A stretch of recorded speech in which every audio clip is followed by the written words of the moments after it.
Wednesday, November 7th, 1962.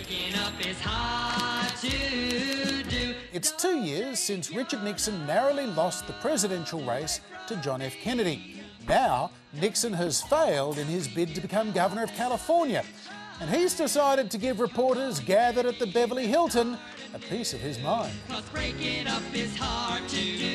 You've had a lot of fun. A lot of fun. You've had an opportunity to attack me, and I think I've given as good as I've taken. Nixon had served as a congressman, then senator from California, before being elected Eisenhower's vice president. And in those days, Republicans often won in the Golden State, and polls showed Nixon leading Democratic Governor Pat Brown. I shall not be a candidate for President of the United States in 1964. I shall be a candidate for Governor of the state of California in 1962. It was a smart move. Nixon knew that Kennedy was going to be tough to beat in 1964, so he needed to stay relevant until the election of 1968. And for a while, Nixon's California campaign was looking good. Enthusiastic Nixonites are at hand and twisting at the Pomona, California County Fairgrounds early in the morning to welcome back to the site where he started his first political campaign former Vice President Richard Nixon. Everyone knew that this could be Nixon's last chance to regain political office and rekindle his hopes of winning the White House someday. Mr. Nixon's race for the governorship this fall is a state campaign that has acquired far more than local interest, for upon its outcome may well depend his future in national politics.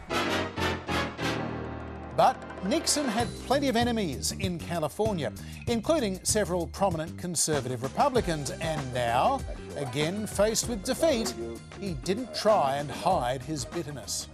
Just think how much you're going to be missing. You don't have Nixon to kick around anymore, because, gentlemen, this is my last press conference. It was a remarkable, self-pitying dummy spin. Later, on November 7th, Governor Pat Brown takes a phone call from President Kennedy. It was recorded on a scratchy White House dictograph machine, where Brown gives a frank character assessment and predicts Nixon's political career is over. I don't see how he can ever recover. He's a peculiar fellow. I really think he's psychotic. He's an able man, but he's nuts. Yeah. And for a while, it looked like Brown was right. Nixon left for New York to take up private legal practice and write some books. And at the age of 50, Richard Nixon looked like yesterday's man. But a year later, Kennedy was dead. Nixon stayed out of the 1964 race against the popular Lyndon Johnson, but campaigned energetically for the Republican candidate Barry Goldwater, introducing the nominee at the Republican convention. Happy days are here again. But after Goldwater's defeat, Nixon was the obvious choice to be the next Republican nominee in 1968, where he finally prevailed. We're going to win! Listening to every little secret. But Nixon's bitterness, his paranoid suspicion of his rivals and enemies in the press, only grew in the White House, setting the stage for his final disgrace.